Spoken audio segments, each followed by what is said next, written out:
Well, thank you all. Can everybody hear me okay? All right. So I want to thank the Midwest Committee for inviting me to come speak to you today, and thanks everybody for coming out. The title today is Conquering Chaos to Land Humans on Mars. And when I'm talking about conquering chaos, I really mean managing complexity. And compared to the previous two talks that you've heard, I'm going to be more on the user side of networking and basically letting you know what types of things. So you're probably wondering why is this at a computing conference? Well, things like mining big data and the reliance on connectivity and distributed systems are all integral parts of what will make this possible. And I'm hoping that maybe some of you can help us design the systems that will be needed to do this kind of stuff. So I thought I'd start today with a little story about my first couple months at NASA.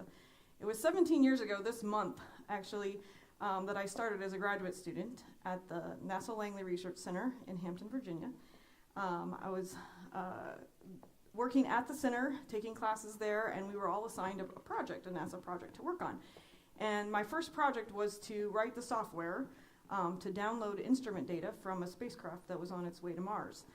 And we were going to use that data to, so in September, NASA was going to send a command for the spacecraft to fire a thruster that would put it in a really big elliptical orbit around Mars. And then we would use that instrument data to shrink that orbit instead of using additional propellant to put it in the correct science mapping orbit for the scientists. And so we did, and getting there, a month before I was more part of the test and verification team. But all the same, we were very excited when it got to the day where they were going to send the command, and they did. NASA sent the command to get into orbit, and we never heard from the spacecraft. It disappeared. So that was my first experience. I didn't do it. I was only there for 1 month. No. So it turns out after the investigation board, looked into it. It turns out that this was the Mars Climate Orbiter, and for any of you who know your spacecraft history, it was a units conversion issue. In the command that was sent, the thruster magnitude was sent in English units, and the spacecraft was expecting metric. So it's a very, very important lesson to learn your first month at NASA is that going to Mars is hard and details matter. And usually when we find the enemy, it is us. And so it was a very important lesson to learn. And what's more is 3 months later, in December, NASA was sending a lander. It was going to go to the pole. And again, they sent the command to start the entry, descent, and landing, and they never heard from it again. And you're seeing the satirical cartoons in newspapers where there's Martians shooting things out of the sky. Well, nope, this time the Investigation Review Board came back and said, nope, it's a software glitch, an error in the software where when it deployed its landing legs, it sent a vibration through the system that it recognized as landing, and so it shut off the engines. Well, it was still 40 meters above the surface, so it fell out of the sky. So anyway, so my first 3 months at NASA, a couple failures, and so it really kind of set the stage for your perspective of going forward. Fortunately, that was the beginning of a decade of unprecedented successful missions, and I'm here to tell you a little bit about that today. So I guess I can do this. We'll go ahead. So what I'm going to talk about, just to give you the overview, why landing on Mars is hard, other than we are the enemy and we found it. We'll talk about how we land robots and rovers on the surface, and then I want to talk about what's going to have to change for us to send humans there. All right, so you recognize these. Part of the reason going to Mars is hard is just because of the physics of the nature of the solar system. So the first thing is that's most important with regard to sending things to the surface is the atmosphere of Mars. So on the surface of Mars, the atmospheric pressure is about 1/100th of here at Earth on the surface. So that's about the same as 100,000 feet here. And try and slow something down and stop it at 100,000 feet at Earth is really challenging. So now I gotta, that's kind of what we're trying to do at Mars. That and it's 95% carbon dioxide, so it's a whole different chemical composition that we encounter. The next big challenge is size. So not only is it hard to model the atmosphere here, we can create tests that are 100 or 95% carbon dioxide, but it's really hard with the size of the planet. You'll notice it's about half the diameter of Earth, but it's about 1/3 the gravity. And so it's really hard to test systems in 1/3 gravity on Earth, because we can simulate microgravity like underwater, but it's really hard to get 1/3 gravity. And so that makes designing systems a challenge. And then you have distance. At their closest approach, the two planets are about 30 million miles apart, and at the farthest they're like 250 million. So the big challenge there is because everything's always moving, both planets are moving, the lowest propellant options to get there only occur about every 26 months. So if you want to send something there, you got to wait. And in fact, this just happened with the InSight lander. It was supposed to launch last year, but one of the instruments wasn't ready. And so NASA said, okay, we're going to give you another try. You got to go in 2018. So fix your instrument, and you got to sit and wait. So we're doing that right now. But not only that, but it's communication time. If you try to send a message when they're at the closest approach, it takes about 3 minutes just to get a message there. And then if you want a response, you got to wait 3 minutes. Well, if you're at the farthest, it's like 20 minutes. That's a long time to wait. So you have to design systems that can operate completely autonomously, because you can't wait for the communication. And finally, temperature is a real challenge, because at the equator at Mars, during the summer, you can get temperatures at the surface at about 60 degrees Fahrenheit. But at night in the winter, it can get down to minus 200. So anything you design to send there has to be able to withstand this huge temperature fluctuations. Not only that, but because of the very low surface pressure, when you design, for humans on the surface, the temperature at your feet can be tens of degrees different than at your head. And so, you're thinking about designing, spacesuits for that. There's just so many considerations. All right. So we can't test these things at Mars, so we have to build computer simulations. And the last talk you heard, don't believe all your simulations. Well, when you can't send it to Mars and say, okay, well, we have this new parachute and we want to go take the parachute there and test it, and then in 2 years we'll bring it back. No, that's not a solution. That's not feasible. So what we have to do is build models, mathematical representations of everything that could possibly happen in a entry, descent, and landing sequence. And so what this really means is that we have to build in the things we know, which are our baseline models, and we have aerodynamics and we have mass properties. I don't know, you can see all these. Whoop, go back. This is for actually the Curiosity lander that landed in 2012. But we build these same models for all the different missions. You have planet models, you have atmosphere models, and their contributors are under there, all different. We work with academia. Here's USGS as far as the digital elevation maps. And so we have some baseline. But things like the atmosphere, so I worked on this mission for about 10 years. We were trying to predict the weather. We can't predict the weather here.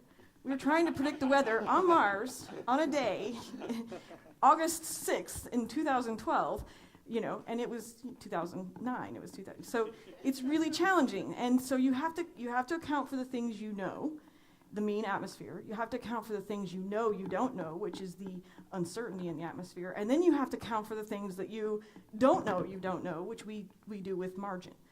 And you can do that by adding additional propellant, making your heat shield a little bit thicker just in case you hit a little hot spot that day. So there's all those things that you have to build into our mathematical representations. And then we use all the clusters that you guys are talking about, and we run thousands and thousands of cases. And we have to show the project that to within 99% accuracy, we can guarantee that it will land where we think it's going to land, where the scientists want it to land, without making a hole in the ground. So no problem, right? This is the task we've been given.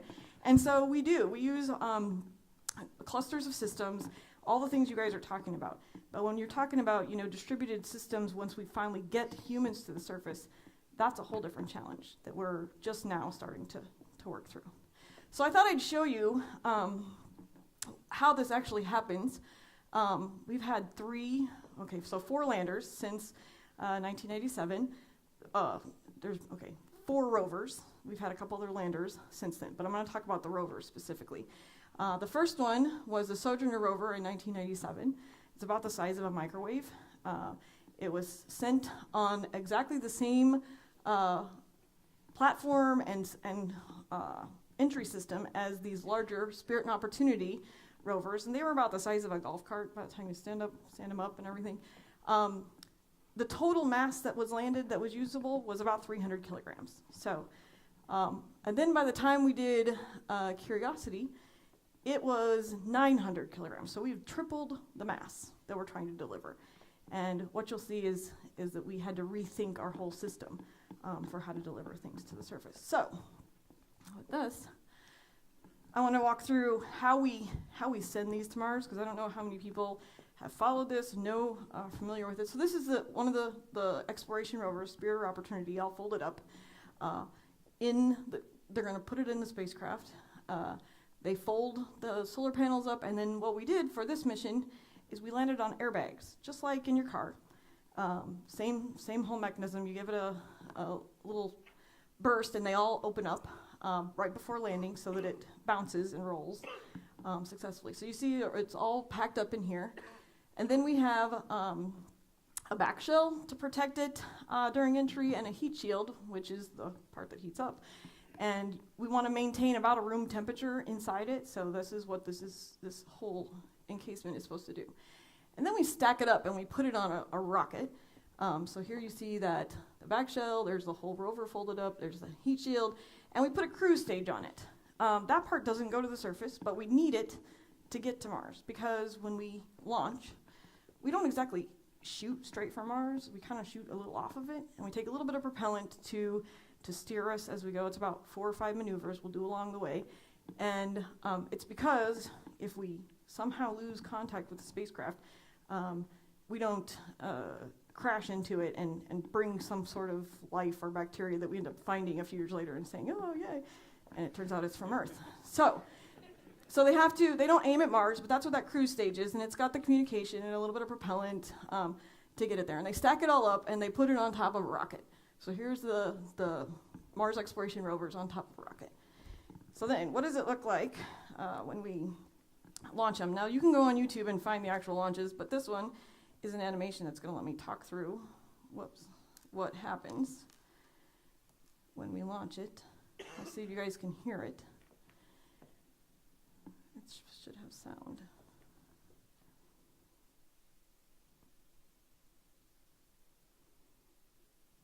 So you'll see as we go through here, our animation abilities get a little more sophisticated as we get through different ones. So this is actually one that was developed in 2004 for the Mars exploration missions.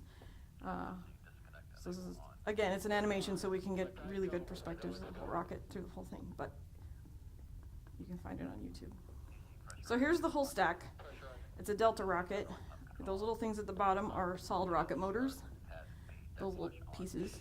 And then you got a larger propellant tank, and our little rocket is on the very top of it. I mean, our little rover that's going to land on Mars is at the very top. It takes all this propellant just to get out of the gravity well of Earth. And then as those rocket motors burn out, we don't want to carry the mass with us, so we start dropping things off so we can go farther. So you'll start seeing some things jettison here when they burn out.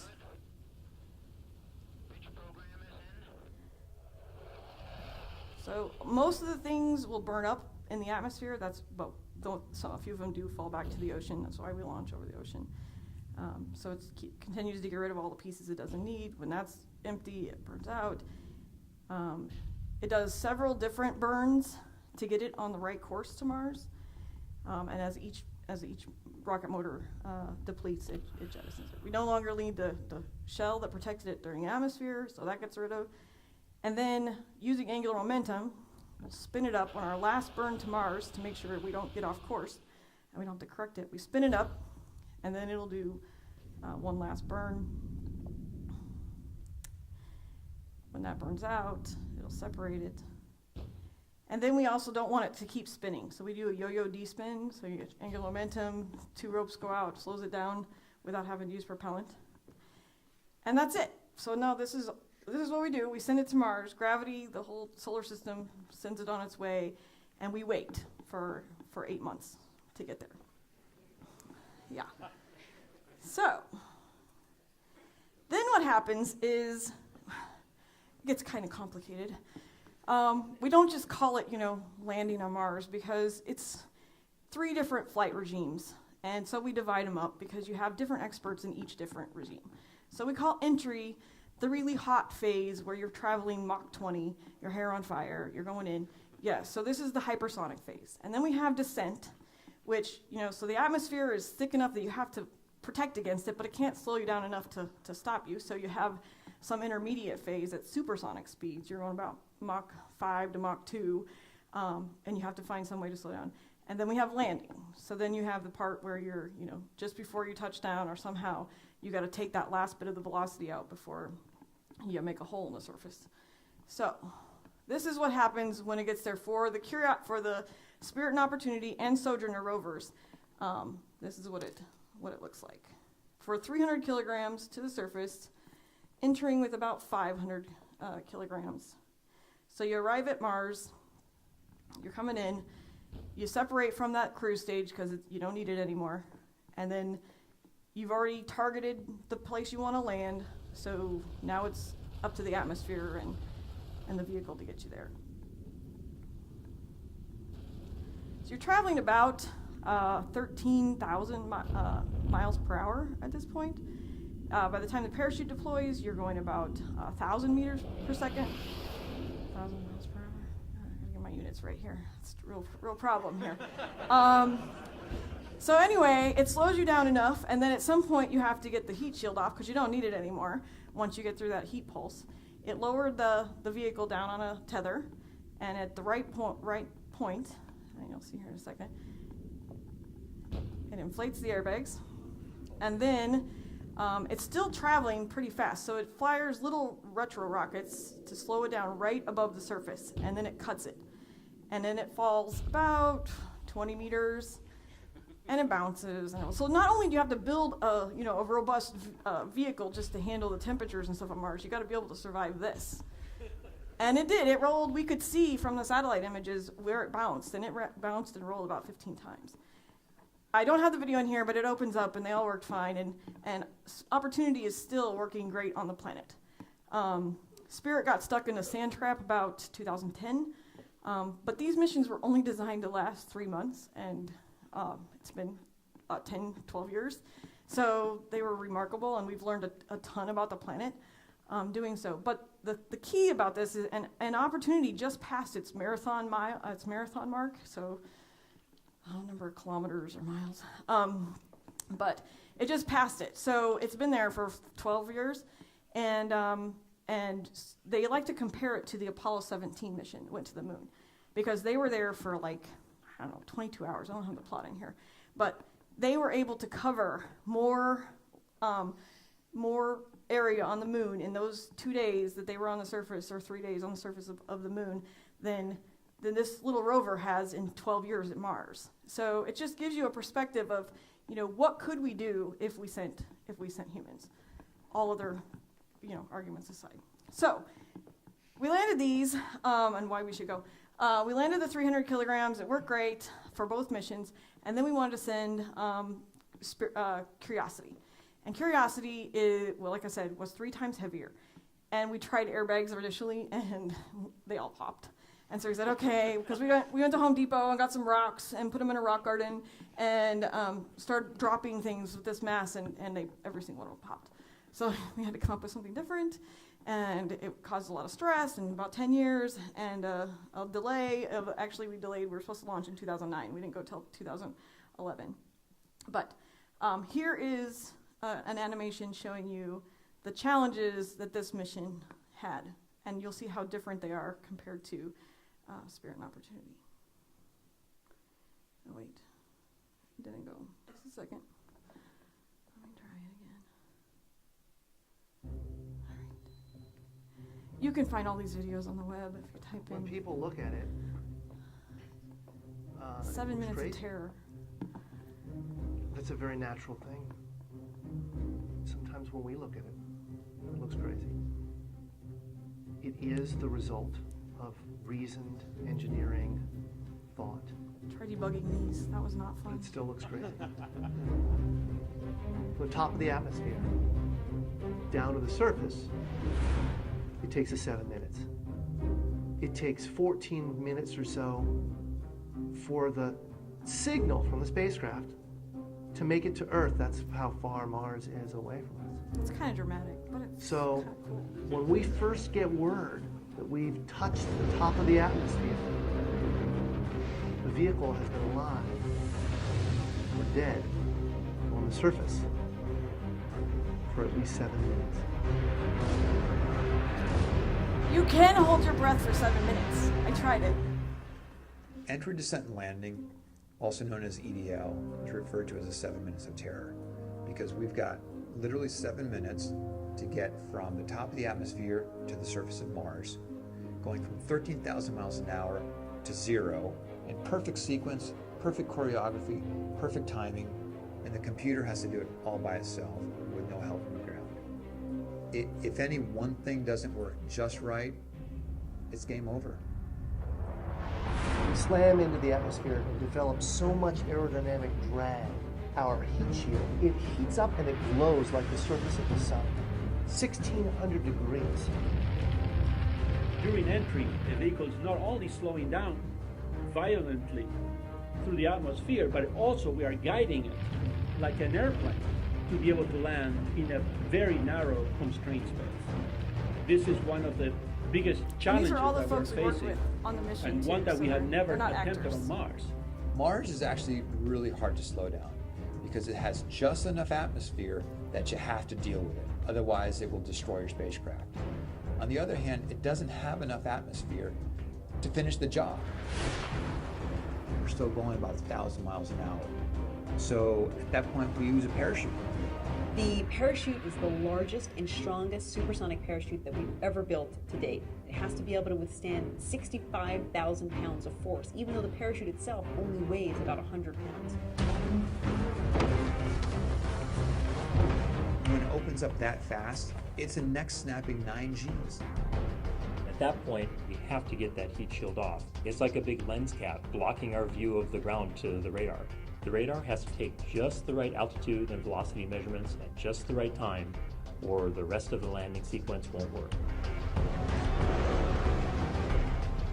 This big, huge parachute that we've got, it'll only slow us down to about 200 miles an hour. And that's not slow enough to land. So we have no choice, but we've got to cut it off and then come down in rockets. Once we turn those rocket motors on, if we don't do something, we're just going to smack right back into the parachute. So the first thing we do is make this really radical divert maneuver. We fly off to the side.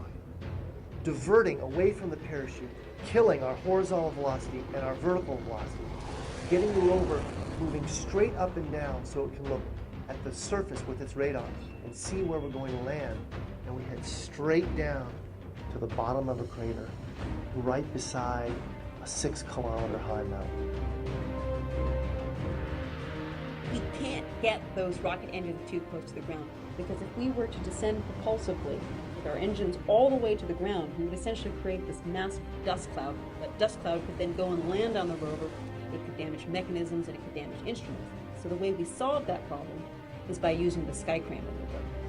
20 meters above the surface, we have to lower the rover below us on a tether that's 21 feet long, and then gently deposit it on its wheels, on the surface.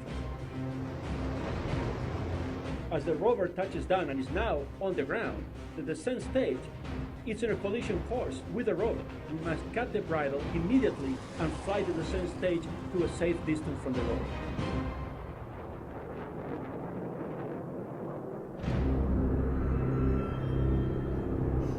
So that's what was supposed to happen. Do you want to see what really happened? Yeah. So, yes, that's the mission I worked on for about 10 years with a whole crew of other people. And so We were there August 6th. We were all out at the Jet Propulsion Laboratory. So you saw the picture of the parachute in the animation.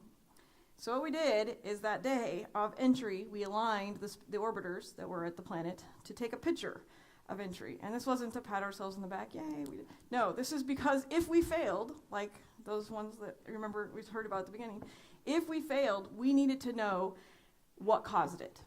And if this parachute did not open, that would be one major cause of it disappearing.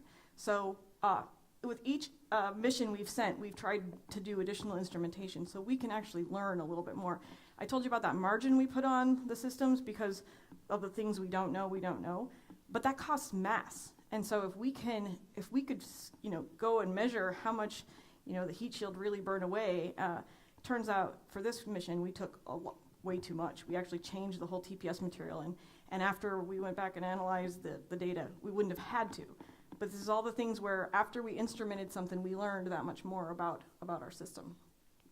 So here's that heat shield and the instrumentation that's on there. If you see, there was a little camera, and the engineers had to fight. You don't know how hard it is to fight to put a camera on the bottom of a rover. The scientists don't want to look underneath the rover. But we did, because we wanted to see that when the heat shield fell away, it didn't recontact. Again, it's another mechanism for us to diagnose if something goes wrong. So we have an animation. This isn't an animation, this is real. And there you see, this is the high res data that came back. What you're hearing is all we got the day of entry. Phase. Come back again with wrist mode dynamics. And you see the video, the vehicle's hanging under the parachute, so it's kind of swinging back and forth. It took us 3 or 4 days after landing to download this high-res data. So what happens is, because the bandwidth is so small, short, little, whatever. When you're 7 minutes away, all we had the spacecraft do through entry was send us little text messages. This is my altitude. This is my velocity. This is all these different things coming in. So we could get quick little messages to find out. And then once it landed and it was safe and had the orbiter relays, then it could send back all the data.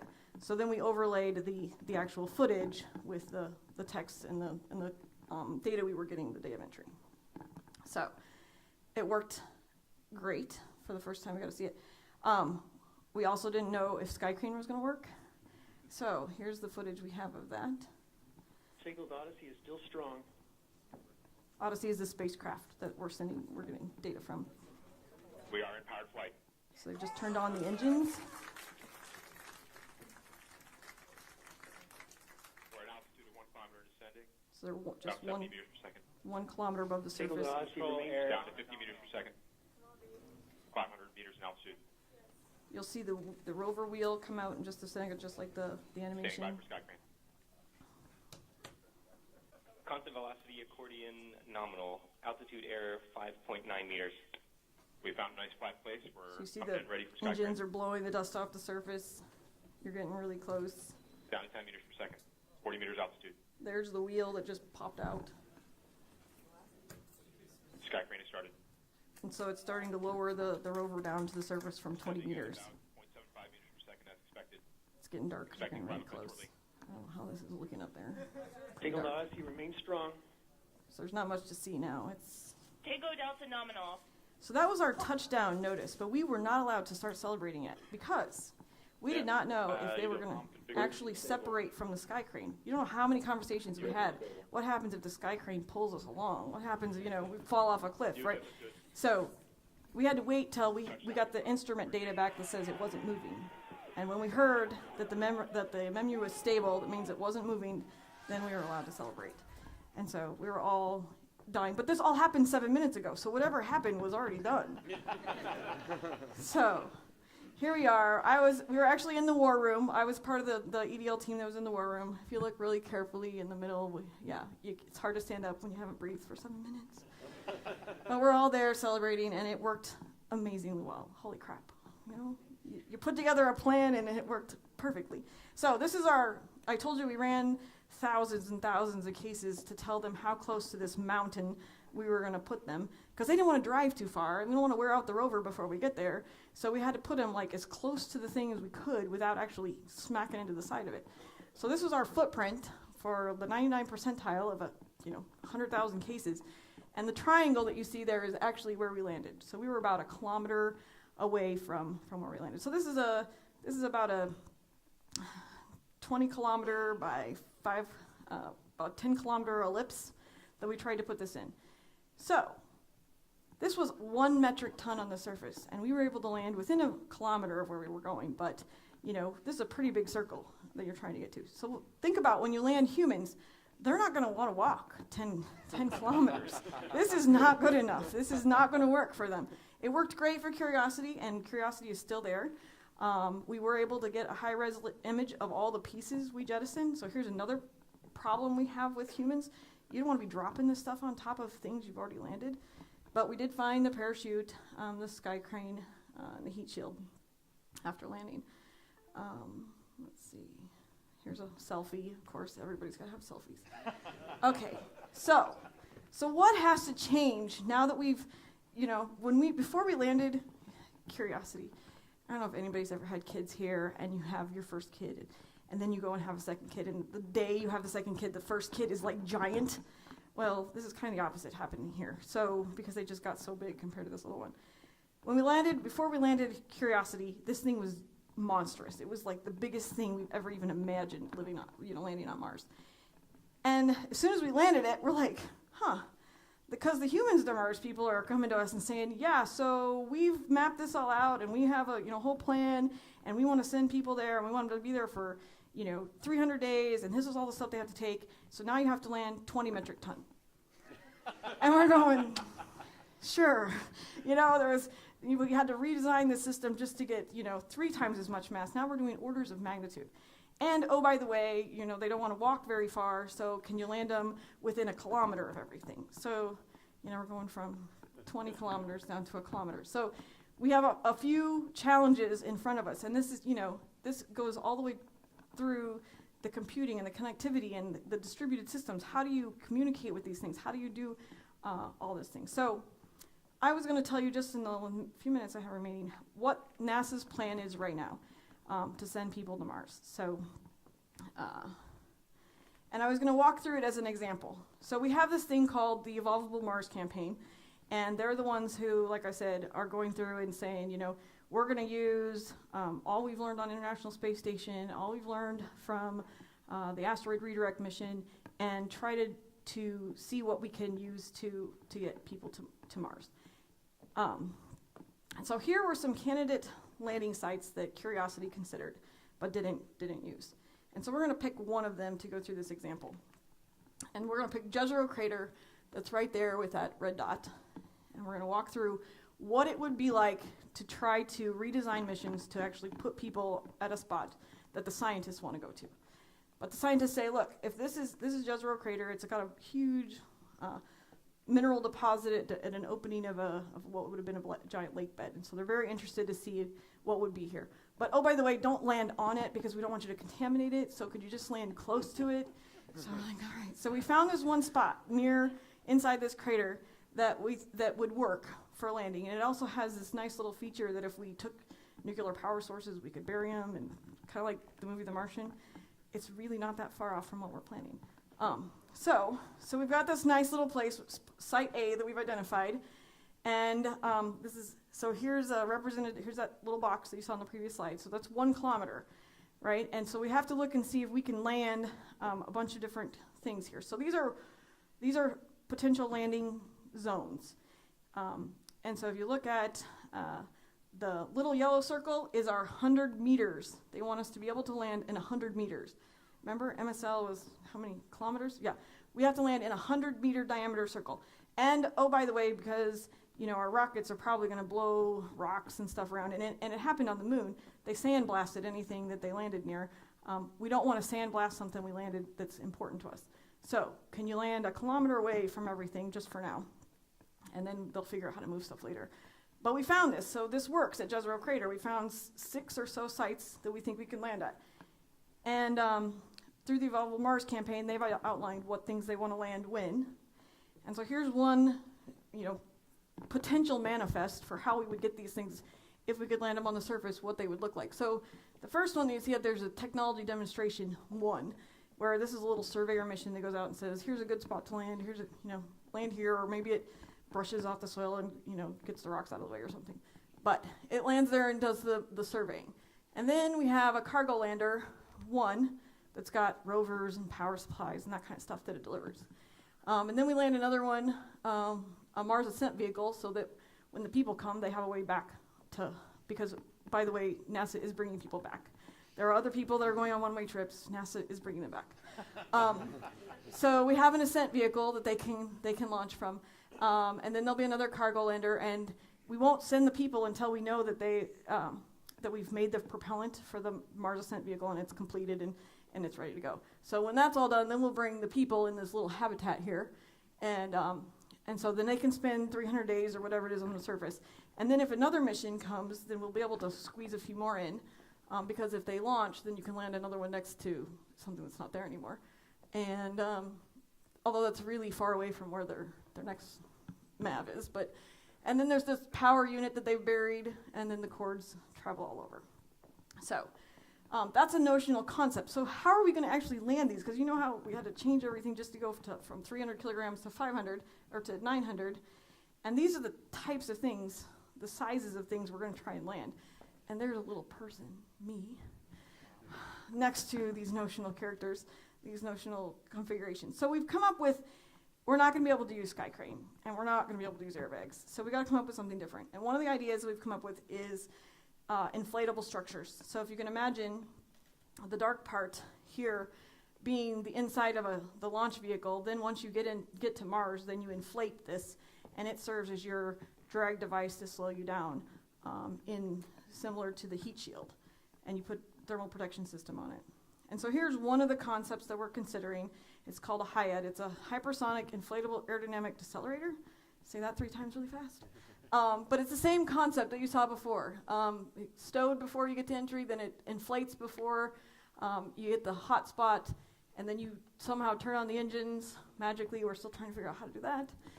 With that nose cap on there, and then once you land, then you kind of cinch it all up so that you can offload this stuff if it needs to be offloaded. But that's not the only configuration. There's other things. We've flown shuttles, so lots of people are saying, well, if you've flown shuttle and you have a whole test process for that, why can't you just land that at Mars? Well, you can, but it's when you have to keep everything covered, it really constrains your packaging and your volume constraints. Other people are saying, well, you could do MSL in a capsule. Why not just make the capsule really big? So we're looking at some of those concepts. We're talking 10 meters across. Can you imagine 10 meters? It's not quite. Yeah, these things are big. These are 16 meters across. We're deciding if you need to slow things down, 20 ton, they need to be about 16 meters across. So multiply by 3, you get feet. So these are the concepts we're looking at. The same entry, descent, and landing configurations, but and all still meeting those challenges to slow down. But this time we can't use parachutes. They're just, even clusters of parachutes aren't going to work. So we're using supersonic retropulsion. And so I have some other videos that I don't know if we have time to show, but I'll take questions first. And then, yeah, like good old Martian, dare mighty things. So with that, I'd like to invite all of you to join us on this journey to Mars. And thank you.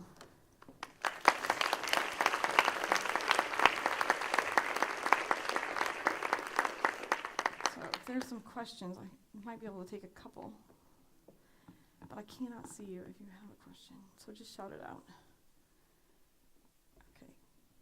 Do I have 1 minute for a video if they don't want to ask questions? Okay. So, what would it look like? Let me go back here. This is our notional Martian, the movie version. And again, you can find a lot of these things on YouTube. Search for Mars Surface Field Station. And we do it a lot. We're using Antarctica as a really good analog, we think, for this, because as you remember, in 1905 they started with a single outpost, and by 1955 they had a whole working science station there, and of course it's huge now. So This is again the same Jezero crater that I showed you, and a lot of the same manifests, but this is just, you know, the whole exploration zone that they would be interested in exploring, and how we would actually land things in the vicinity to do this. So I can let this play, and if you learn a bunch, you can do it.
Those things sticking out are radiators that we need to keep the propellants cooled. So there's a whole lot of extra structure that they've identified. They might not have to be that big, but... And you can see logistically how challenging this is. So what we're trying to do is figure out ways that when we turn on the engines, we don't really have to park everything so far apart, and you can actually land them a little closer. But we've built models of many of these pieces, and that they're testing them in subscales. So really, it was amazing to see when they made the movie The Martian how many of the things were pretty right on with what we're already developing at NASA.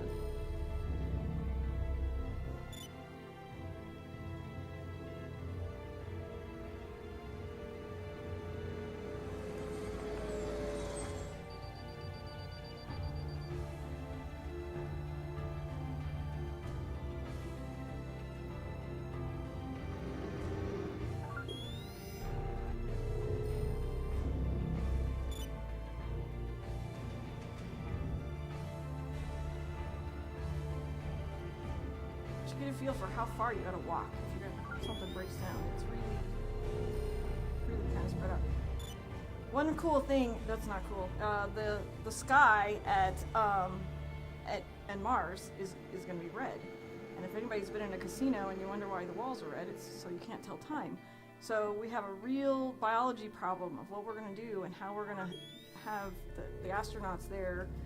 Probably will have to do light therapy and blue lights so that they don't get completely messed up by just having even though the day at Mars is only 39 minutes longer than Earth, that's not what's gonna mess them up. It's gonna be the red sky and losing that circadian rhythm that we're used to on Earth.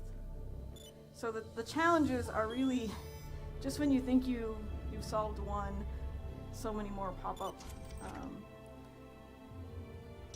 But it's not that we can't solve these problems. It's just that it takes a little bit of money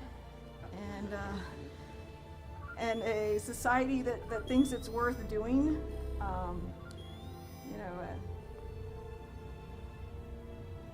And it's not going to be NASA by itself. It's really going to be a worldwide effort if we do embark on something like this. But this is just notionally, what these would look like. So I can stop it at this point if you want to go But we do, I think they show in here the greenhouse. We have done soil sample testing at the surface. We think we can grow potatoes, beans, some kind of lettuce.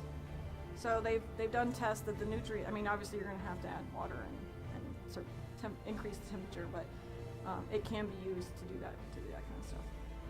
We're looking at 3D printing, making things out of regolith, using the atmosphere and the soil for propellant generation. So this is just a notional concept of what we're trying to do.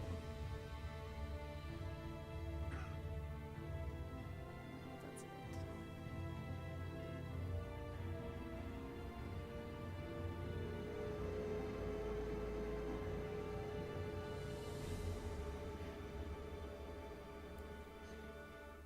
All right. That's it. I won't show you more.